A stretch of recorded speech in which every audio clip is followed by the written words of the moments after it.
नमस्कार बच्चों, आज हम कक्षा 10वीं के विज्ञान का अध्याय 1 जीवों का विकास इसमें उपस्थित कुछ महत्वपूर्ण प्रश्नों को देखेंगे जो कि आपके परीक्षा की दृष्टि से उपयोगी प्रश्न साबित होंगे। तो आई होप आपको हमारा वीडियो अच्छा लगेगा। जल्दी से हमारी वीडियो को सब्सक्राइब कर लीजिए, चैनल को। और चलिए देखते हैं प्रश्नों को। प्रश्न 1 है, कृत्रिम चयन क्या है? तो इसका उत्तर है, मानव द्वारा किया गया किसी जीव या पादप जाति का चयन कृत्रिम चयन कहलाता है ना। कोई भी जीव होता है, अगर क्या कहते हैं उसको मानव पोषित करता है, जैसे कि गाय, भैंस, बकरी इत्यादि को जो प्रेडिएटर होते हैं यानी जो शिकारी होते हैं, जैसे कि शेर वगैरह, ये लोग आसानी से उसका भक्षण करके उनकी प्रजातियों को समाप्त कर सकते हैं। लेकिन हम लोग क्या करते हैं, उनका संरक्षण करते हैं। तो जो पालतू पशु हैं उनको पालना भी क्या है, एक कृत्रिम चयन की प्रक्रिया है। उसी तरीके से धान आदि जो फसलें हैं इनको लगाकर खेत में इनका ज़्यादा उगाना, ये भी एक कृत्रिम चयन की प्रक्रिया है। उसके बाद देखते हैं प्राकृतिक चयन क्या है। किसी जीव की जीवन क्षमता को देख जब प्रकृति उसका चयन करती है तो उसको प्राकृतिक चयन कहते हैं, है ना। जैसे किसी स्थान पर अगर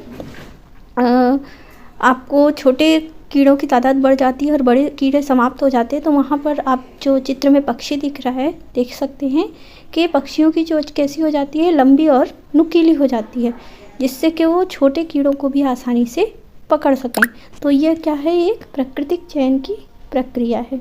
ठीक है, आगे देखते हैं। अनुकूलन क्या है? अपने प्राकृतिक आवास में होने वाले मौसमी, पर्यावरणीय एवं खाद्य श्रृंखला संबंधित परिवर्तनों के प्रति स्वयं को ढालना अनुकूलन कहलाता है।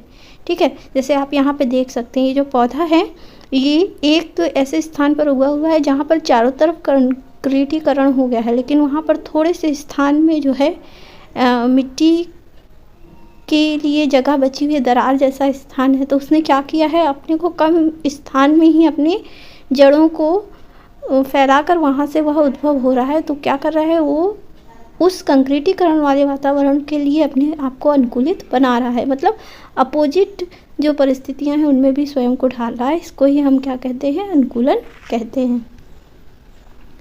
उसके बाद है प्रजातिकरण क्या है?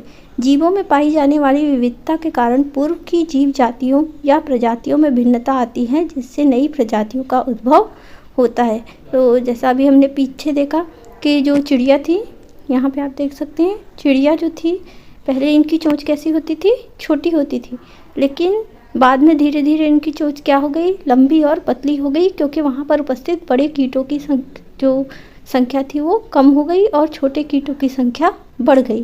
तो यहाँ पर चिड़िया की जो पूर्व की जाति थी उससे नई प्रजातियों का उद्भव हो गया। अब उस क्षेत्र में दो तरीके की चिड़िया पाई जाती है, एक छोटी चोंच वाली और दूसरी बड़ी चोंच वाली, है ना।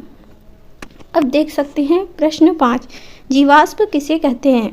पूर्व में उपस्थित जीवों के अवशेष चट्टानों के मध्य उनकी छाया प्रति के रूप में प्राप्त होते हैं, या फिर अवशेषों के रूप में जीव के शरीर के